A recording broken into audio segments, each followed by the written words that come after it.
Hi viewers, welcome to our channel. ప్రస్తుతం మనతో పాటు సీనియర్ జర్నలిస్ట్ దాము బాలా సార్ ఉన్నారు. వారితో మాట్లాడదాం.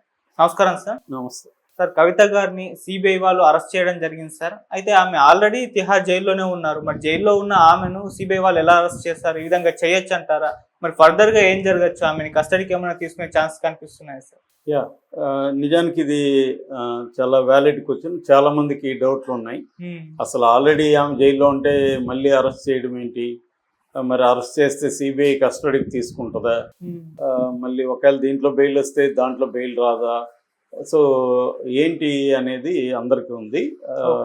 నేను కొంత మా లీగల్ ఫ్రెండ్స్తో కూడా మాట్లాడాను, లీగల్ టీంతో.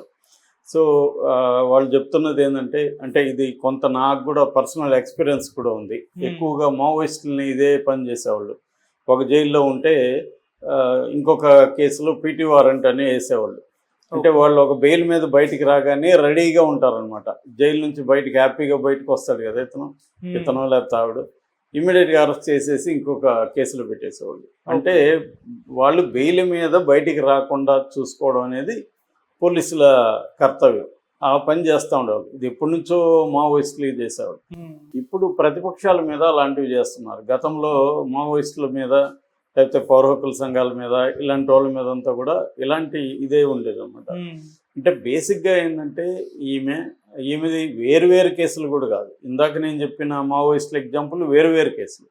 కానీ ఇక్కడ ఏంటంటే ఒకే కేసులో 2 ఇన్వెస్టిగేటివ్ ఏజెన్సీలు ఉంది. కేసు ఒకటే ఇక్కడ.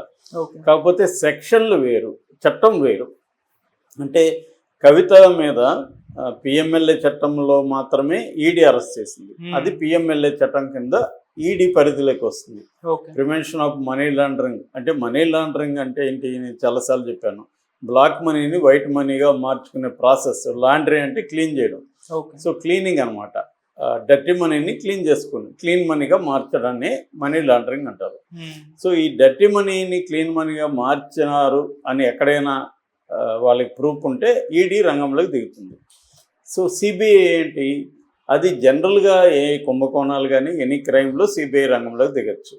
సో మామూలుగా అయితే సిబిఐకి ఏ రాష్ట్రంలో అయినా కూడా ఎవరినైనా అరెస్ట్ చేయాలంటే ఆ రాష్ట్రం జనరల్ పర్మిషన్ అంటారు, జనరల్ కాన్సెంట్ అంటారు. అంటే ఆ రాష్ట్రం ప్రభుత్వం ఒప్పుకుంటేనే ఆ రాష్ట్రంలోకి ఎంటర్ అవ్వాలి. అది ఢిల్లీ పోలీస్ యాక్ట్ కింద ఏర్పడింది అనమాట. అందుకని ఒక రాష్ట్రం కానీ ఇవ్వకపోతే అది రావడానికి లేదు. గతంలో మనం చూసాం 2014 చంద్రబాబు వచ్చిన తర్వాత సిబిఐని రానివ్వలేదు ఆయన. సిబిఐ నా పర్మిషన్ లేకుండా నా ఇంట్లోకి వస్తే తోకనగా వస్తానని ఈనాడులో కార్టూన్ కూడా వచ్చింది. సో విషయం అయితే ఏంటంటే సిబిఐకి ఆ పరిమితులు ఉన్నాయి. బట్ ఇప్పుడు 2 ఏజెన్సీలు ఒకే కేసులో ఇన్వాల్వ్ అయినాయి. సో మనీ లాండరింగ్ ఉంది, సిబిఐ కూడా చేస్తుంది. డిఫరెంట్ సెక్షన్స్ కింద ఇవి ఆపరేట్ అవుతుంటాయి. సో ఇప్పుడు already ED last month 15th ఆమెను అరెస్ట్ చేశారు. 16th కోర్టుకు పెట్టారు. ఆమెకు ఫస్ట్ 7 రోజులు, తర్వాత 3 రోజులు, మొత్తం 10 రోజులు ఈడీ కస్టడీ ఉంది. దాని తర్వాత ఆమె జైల్లో పెట్టారు. మొన్న ఇప్పుడు మళ్ళీ ఎక్స్టెండ్ చేశారు జ్యుడిషియల్ కస్టడీ. ఎక్స్టెన్షన్ 23 దాకా ఉంటుంది. అయితే ఆమె బెయిల్ జనరల్ ఆమె వేసిన ఇంటీరియం బెయిల్ పిటిషన్ని కోర్టు కొట్టేసింది. బెయిల్ ఇవ్వడానికి కుదరదని. ఆమె తన చిన్న అబ్బాయికి ఎగ్జామ్స్ ఉన్నాయి, ఆ అబ్బాయికి ఎగ్జామ్ యాంగ్జైటీ ఉంది కాబట్టి నేను ఉండాలని ఆమె చెప్పింది. సో దాన్ని పరిగణలోకి తీసుకోలేదు. ఇప్పుడు రెగ్యులర్ బెయిల్ మీద కూడా రెగ్యులర్ బెయిల్ పిటిషన్ కూడా ఆల్రెడీ వేశారు. దాని మీద 16వ తేదీ విచారణ ఉంది. సో ఇది ఈడీ కేసులో పరిస్థితి. ఇక సిబిఐ ఏం చేస్తుందంటే 2 రోజుల ముందు మాకు పర్మిషన్ ఇవ్వండి, మేము ఈమెను ఇంట్రాగేట్ చేయాలి జైల్లో అని కోర్టును అడిగింది. కోర్టు పర్మిషన్ గ్రాంట్ చేసింది. అక్కడ ఒక విచారణలో ఉన్న ఖైదీకి ఎలాంటి రూల్స్ ఉంటాయో వాటన్నిటినీ సిబిఐని ఫాలో కమ్మని చెప్పారు. దాని తర్వాత ఎందుకంటే వాళ్ళకి మార్నింగ్ వదులుతారు, మళ్ళీ ఈవినింగ్ వదులుతారు బయటికి. ఆ టైమింగ్స్లో సిబిఐ కూర్చున్నారు అనుకో ఆమెకు 5 పోతుంది. అట్లాంటి కొన్ని టైమింగ్స్ అవన్నీ పెట్టారు. సో అట్లాగే ల్యాప్టాప్ ఇతర పరికరాలు తీసుకెళ్ళడానికి కూడా పర్మిషన్ కోర్టు ఇచ్చింది. అయితే సడన్గా ఈరోజు సిబిఐ తాను అరెస్ట్ చేస్తున్నట్టు డిక్లేర్ చేసింది. అరెస్ట్ చేయడం అంటే ఏంటి? ఆల్రెడీ కస్టడీలో ఉంది. దీనికి సంబంధించి ఇటీవలే చెన్నై హైకోర్టు ఒక తమిళనాడు మినిస్టర్ విషయంలో కూడా ఇలాగా చేసినప్పుడు సిబిఐ కాదు, అది వచ్చి వేరే ఏజెన్సీ, స్టేట్ ఏజెన్సీ. ఓకే. అప్పుడు కోర్టు ఏం చెప్పిందంటే ఆల్రెడీ అరెస్ట్ అయినప్పుడు అరెస్ట్ని మళ్ళీ మీరు ఫార్మల్గా చూపించాల్సిన అవసరం ఏం లేదు, ఎందుకంటే మీరు సపరేట్ కస్టడీలోకి తీసుకోవాల్సిన అవసరం లేదు, ఒకవేళ అవసరం అయితే పీటీ వారెంట్ ఇష్యూకి మీరు అడగండి అనేది కూడా చెప్పింది. అంటే పీటీ వారెంట్ అంటే ప్రిజనర్ ఆన్ ట్రాన్సిట్ వారెంట్ అంటారు. అంటే ప్రిజనర్ ఒక కేసులో ఒక జైల్లో ఉన్నప్పుడు ఇంకొక కేసులో ఆ ప్రిజనర్ తమకు కావాలని కోర్టులో అడుగుతారు. అంటే కస్టడీకి తీసుకునేటువంటి అడుగుతారు. ఇక్కడ కస్టడీకి అవసరం లేదు, ఎందుకంటే జైల్లోనే ఆమె ఉంది కాబట్టి ఆమె ఎక్కడికి పారిపోదు కదా. కస్టడీకి ఎప్పుడు తీసుకుంటారు? ఆమె ఎక్కడికైనా పారిపోతుందో అనో, లేకపోతే విట్నెస్ల్ని ఇన్ఫ్లుయెన్స్ చేస్తుందనో, లేదా సాక్ష్యాధారాలని తారుమారు చేస్తుందనో కారణాలతోనే తీసుకుంటారు. అది లేనప్పుడు అవసరం లేదు. కాబట్టి ఆల్రెడీ ఆమె జైల్లో ఉంది కాబట్టి ఇది కస్టడీ, ఇది సిబిఐ అరెస్ట్ అనేది ఫార్మల్గా ఉంటుంది. ఆల్రెడీ మామూలు కస్టడీకి ఎందుకు తీసుకుంటారు? విచారణ కోసం తీసుకుంటారు.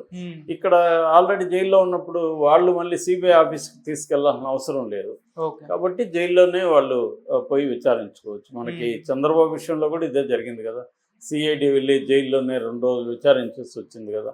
కస్టడీకి అడిగితే కస్టడీకి అవసరం లేదు, మీరే వెళ్ళి అక్కడ తీసుకోండి అని చెప్పారు. ఎందుకంటే ఆయనకు సెక్యూరిటీ ఇష్యూస్ కూడా చంద్రబాబుకు ఉంటాయి కాబట్టి. అలాగా కవితకు కూడా అరెస్ట్ అనేది ఫార్మల్గానే ఉంటుంది తప్ప అరెస్ట్ వల్ల ఇమ్మీడియట్గా కవిత లైఫ్లో వచ్చే మార్పులు అయితే ఇమ్మీడియట్గా ఉండవు. కానీ ఇది ఎప్పుడు ప్రాబ్లం అంటే నాకు తెలిసి ఇది ఎందుకు చేశారంటే ఆమెకు ఇప్పుడు 16వ తేదీ పొరపాటున ఆమెకి ఏమైనా బెయిల్ ఇచ్చేస్తే ఆమె ఫ్రీ అయిపోతుంది. ఇప్పుడు కానీ సిబిఐ ఉన్నిందనుకో, బెయిల్ ఇవ్వగానే సిబిఐ ఏం చేస్తుంది? పీటీ వారెంట్కి మూవ్ చేస్తుంది. పీటీ వారెంట్ ఇష్యూ అయిపోతుంది. పీటీ వారెంట్ ఇవ్వగానే సిబిఐ కస్టడీలోకి వెళుతుంది. సిబిఐ కస్టడీలోకి ఇచ్చినా ఇకపోయినా మళ్ళీ సిబిఐ రిమాండ్ పెట్టమంటుంది జ్యుడిషియల్, మళ్ళీ సిబిఐ కేసులో ఈమె జైలుకి పోవాల్సి ఉంటుంది. ఇది ప్లాన్ అనమాట.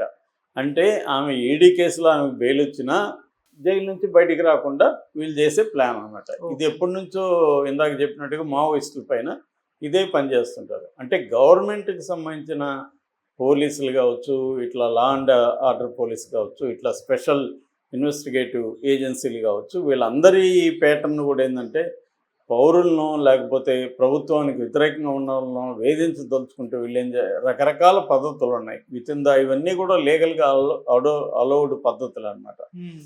వీళ్ళు ఆ పద్ధతులు ఎప్పటి నుంచో ఆరితేరిపోయారు వేధించడంలో. నేను చెప్పినట్టుగా ఈ మావోయిస్టులని ఒక కేసులో వాళ్ళు హ్యాపీగా ఎన్నో కష్టాలు పడి ఒక 5-6 ఏళ్ళు జైల్లో ఉండి బయటకు వద్దామని నానా కష్టాలు పడి వాళ్ళని జామీన్దారులను క్రియేట్ చేసి తీసుకొని వస్తే రెడీగా ఉంటుంది పోలీసు వెహికల్ పీటీ వారెంట్ పట్టుకొని, మళ్ళీ పాపం వీళ్ళు జైలుకి వెళ్ళాలి.